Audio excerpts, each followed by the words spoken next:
Good morning friends, કેમ છો બધા? મજામાં? મિત્રો, ઘણા સમયથી આપણે ઓનલાઈન તમને શિક્ષણ આપીએ છીએ. એ અંતર્ગત ધોરણ 8 સામાજિક વિજ્ઞાન વિષયની અંદર 3 પાઠ આપણે પૂર્ણ કર્યા. પાઠ નંબર 4, વેપારી શાસકો કેવી રીતે બન્યા, મતલબ જે વેપારી લોકો હતા એ શાસન કરનાર શાસક કઈ રીતના બન્યા, એના માટેનો આ એક પાઠ છે. મિત્રો, બની શકે ત્યાં સુધી અંગ્રેજો માટેનો, આ અંગ્રેજોએ ભારતની અંદર અલગ અલગ જે યોજનાઓ અપનાવી એના માટેનો આ પાઠ છે, જેમાં વેલેસ્લીની સહાયકારી યોજના છે, ડેલહાઉસીની ખાલસા નીતિ છે, વગેરેનો સમાવેશ થાય છે. તો આ લોર્ડ વેલેસ્લીએ જે ખાલસા નીતિ અપનાવી અને વેલેસ્લીની જે સહાયકારી યોજના હતી અને ડેલહાઉસીએ જે ખાલસા નીતિ અપનાવી એ કઈ રીતના હતી, તેને ભારત ઉપર પોતાની નજર કઈ રીતના ફેલાવી અને ભારતની અંદર પોતાનો વેપાર કઈ રીતના વધાર્યો, વેપાર કરતાની સાથે પોતે કઈ રીતના એમાં શાસક બન્યો, એના માટેનો આખો આ પાઠ છે. સમજવાનો ખાસ પ્રયત્ન કરજો. સ્ટાર્ટિંગની અંદર એક સામાન્ય સમજણ આપેલી છે, પ્રસ્તાવનારૂપ બાબત છે, સરસ મજાની વાત છે, જોઈએ તો ખ્યાલ પડશે. રિસેસમાં બાળકો પુસ્તકાલયમાં વાંચન કરતા હતા. જય અને મિતાલી બે બિલાડી અને વાંદરાની બાળ વાર્તા વાંચીને એકબીજાની મજાક કરતા હતા. બાજુમાં બેઠેલા તેમના વર્ગ શિક્ષકે જણાવ્યું, બાળમિત્રો, આ પણ એક નીતિ છે. બેની લડાઈમાં ત્રીજો ફાવે.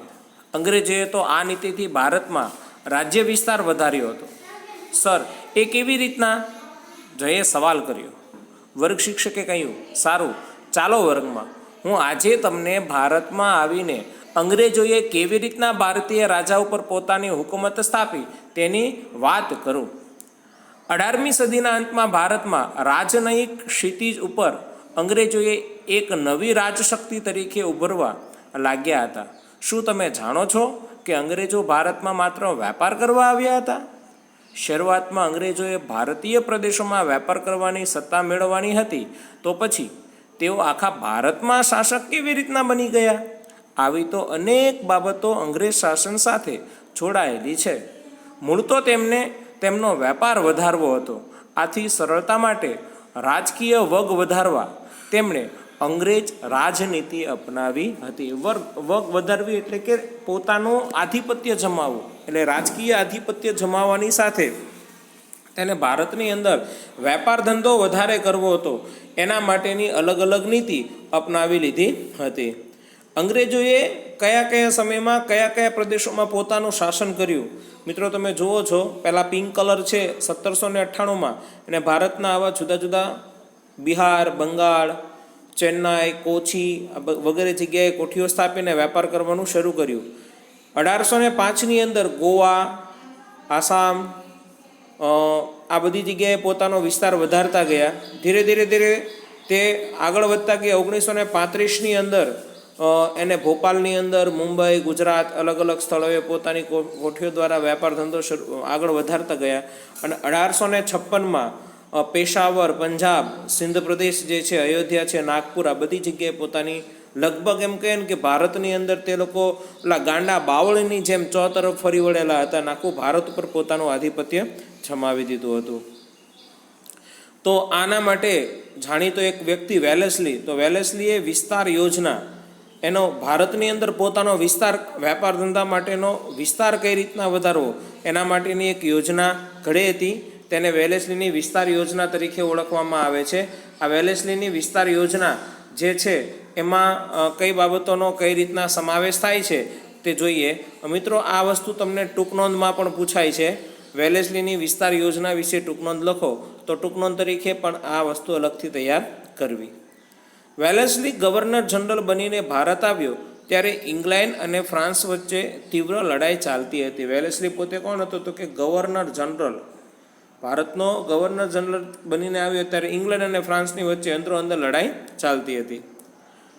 ભારતમાં ફ્રેન્ચો તાકાતવર ન બને તે માટે ભારતમાં દેશી રાજ્યોમાં અંગ્રેજ સત્તાનો પગપેસારો કરવા વેલેસ્લીએ એક યોજના બનાવી, જેને સહાયકારી યોજના તરીકે ઓળખવામાં આવે છે. વેલેસ્લીએ બનાવેલી યોજનાનું નામ શું છે?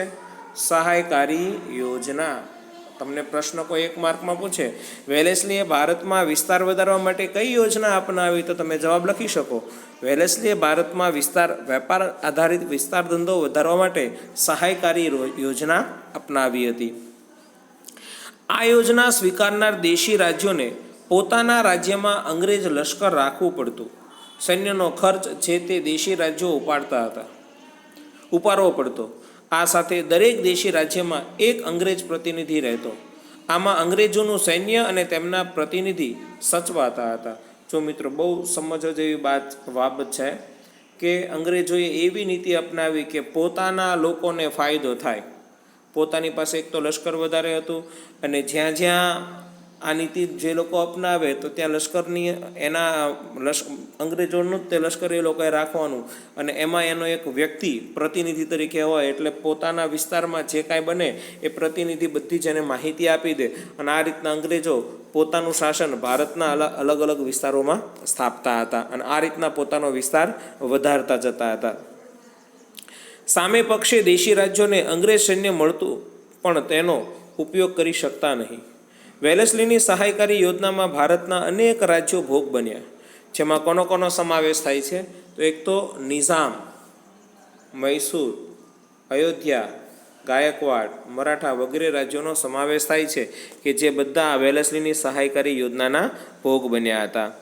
દેશી રાજ્યો માટે સહાયકારી યોજના મીઠા ઝેર જેવી હતી. શરૂઆતમાં રાજવીઓને સલામતી અને મદદ દેખાતી હતી, પરંતુ ધીરે ધીરે વાસ્તવમાં તે તો ગુલામીનો અનુભવ કરાવતી હતી. આપણા રાજાઓને એમ લાગતું હતું કે આ તો આપને મદદ કરે છે, વાસ્તવમાં આપને મદદ કરનાર નહોતા, એ તો પોતાના ફાયદા માટે આવ્યા હતા. એટલે જે રાજા હતા એને ધીરે ધીરે અમુક સમયમાં તો એને ગુલામ બનાવી દીધા, અને પોતે જેમ કે એમ જ રાજા કરે, આ રીતના ભારત પર આ અંગ્રેજોનું શાસન ચાલવા લાગ્યું, અને ભારતનું આ રીતના નિકંદન નીકળી ગયું.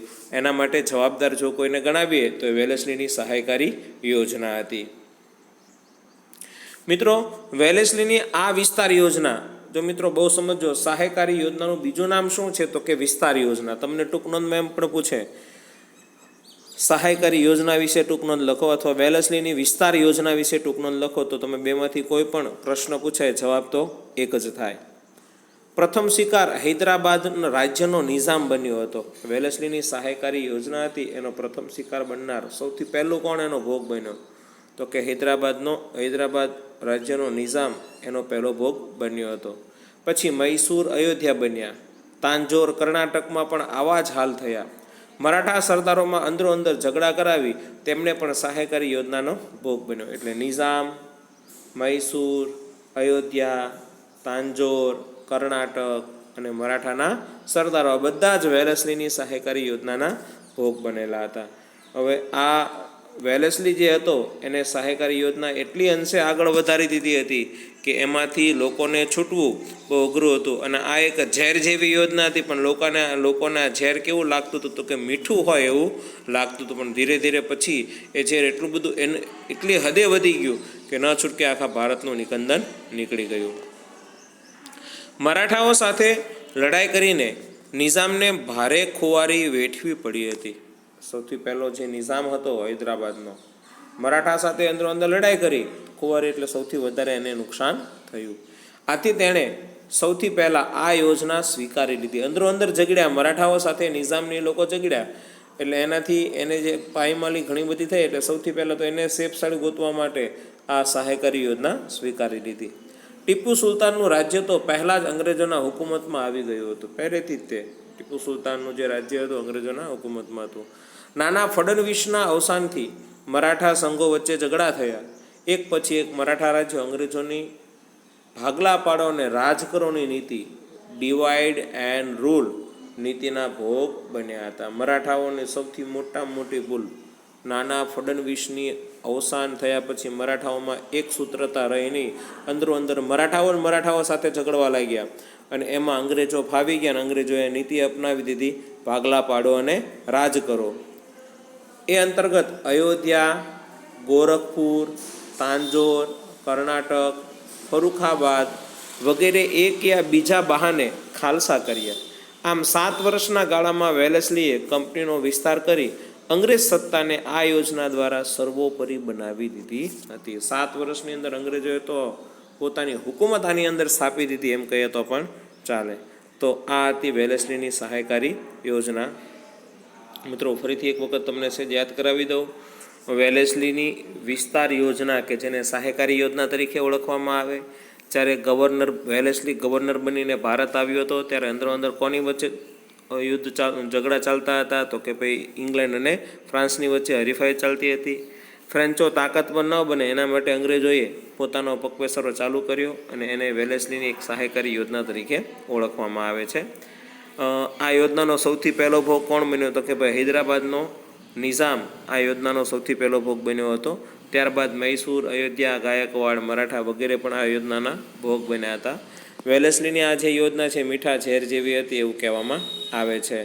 શરૂઆતમાં યોજના રાજવીઓને સલામતી અને મદદ કરતી દેખાતી હતી. વાસ્તવમાં તે ગુલામીનો અનુભવ કરાવતી હતી. વેલેસ્લીની આ વિસ્તાર યોજનાનો પ્રથમ શિકાર મેં તમને કીધું એ પ્રમાણે નિઝામ બનેલો હતો. ત્યારબાદ અંગ્રેજોની જે નીતિ હતી આ નીતિના કારણે ટીપુ સુલતાન પહેલેથી અંગ્રેજ હુકુમત નીચે આવી ગયું હતું અને નાના ફડણવીસના અવસાન બાદ મરાઠાઓની વચ્ચે અંદર ઝઘડા થયા, જેના કારણે અયોધ્યા, ગોરખપુર, તાંજોર, કર્ણાટક, ફરુખાબાદ વગેરે પણ ખાલસા કરી દીધા હતા. આ હતી વેલેસ્લીની સહાયકારી યોજના. અને આ એનું દૃશ્ય પણ તમને આપ્યું છે કે અંદર એ લોકો કઈ રીતના ઝઘડતા હતા. તો આ વેલેસ્લીની સહાયકારી યોજના વિશે તમને માહિતી મળી હશે એવું હું માનું છું. પછી આવે છે ડેલહાઉસીની યોજના, પણ એ પહેલાં જે બાબત આપી છે તે સેજ આપણે જોઈ લઈએ. બ્રિટિશરો સમગ્ર ભારતમાં કઈ રીતના ફેલાયા એની વાત છે. વેલેસ્લીની વિસ્તાર યોજનાનો ભોગ કોણ કોણ બન્યું હતું? તો કે સૌથી પહેલાં કીધું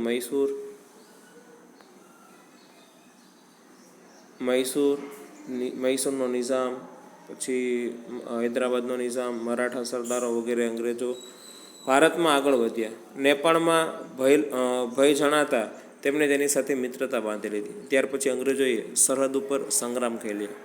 શીખ મહારાજા રણજીતસિંહ સાથે મિત્રતા બાંધી અને અફઘાન વિગ્રહમાં જીત મેળવી લીધી. આપણા ખભે જ બંદૂક રાખીને ફોડતા હતા એટલે આપને નુકસાન થાય. શીખોની વધતી જતી તાકાત જોઈને અંગ્રેજોએ શીખ સામ્રાજ્ય હડપવાની કોશિશ કરી, પણ જ્યાં સુધી પંજાબમાં રાજા રણજીતસિંહ હતા ત્યાં સુધી આ જીતવું ઘણું કેવું હતું? મુશ્કેલ હતું. એટલે તરત જ એને પોતાની નીતિ ફેરવી નાખીને રાજા રણજીતસિંહને પોતાની સાથે દોસ્તી કરી નાખી. રણજીતસિંહ સમયમાં શક્તિશાળી શાસક હતા. તેમણે રાજ્યના રક્ષણ માટે યુરોપિયન અફસરોની મદદથી મજબૂત સેના ઊભી કરી હતી. આસપાસના મોટાભાગના પ્રદેશો પર તેમનો વિજય મેળવેલો હતો. તેમના અવસાન પછી પંજાબમાં અરાજકતા વ્યાપી અને રણજીતસિંહ જીવ્યા ત્યાં સુધી પંજાબના વહીવટમાં અંગ્રેજો માથું મારવાની હિંમત પણ કરી શક્યા ન હતા. હવે તેમને તક મળી એટલે હાર્ડીઝ ગવર્નર જનરલ તરીકે ભારતમાં આવતા તેને શીખ સામ્રાજ્યનો ભેદભાવની નીતિથી અંગ્રેજ શાસનની નીચે લાવી દીધું હતું. રાજા રણજીતસિંહ આજે પણ એટલું નામ જ તેનું પ્રખ્યાત છે એવું કહેવામાં આવે છે. તો મિત્રો અહીંયા સુધી રાખીએ, બાકીની ચર્ચા આપણે નેક્સ્ટ ટાઈમના લેક્ચરમાં કરીશું. આભાર.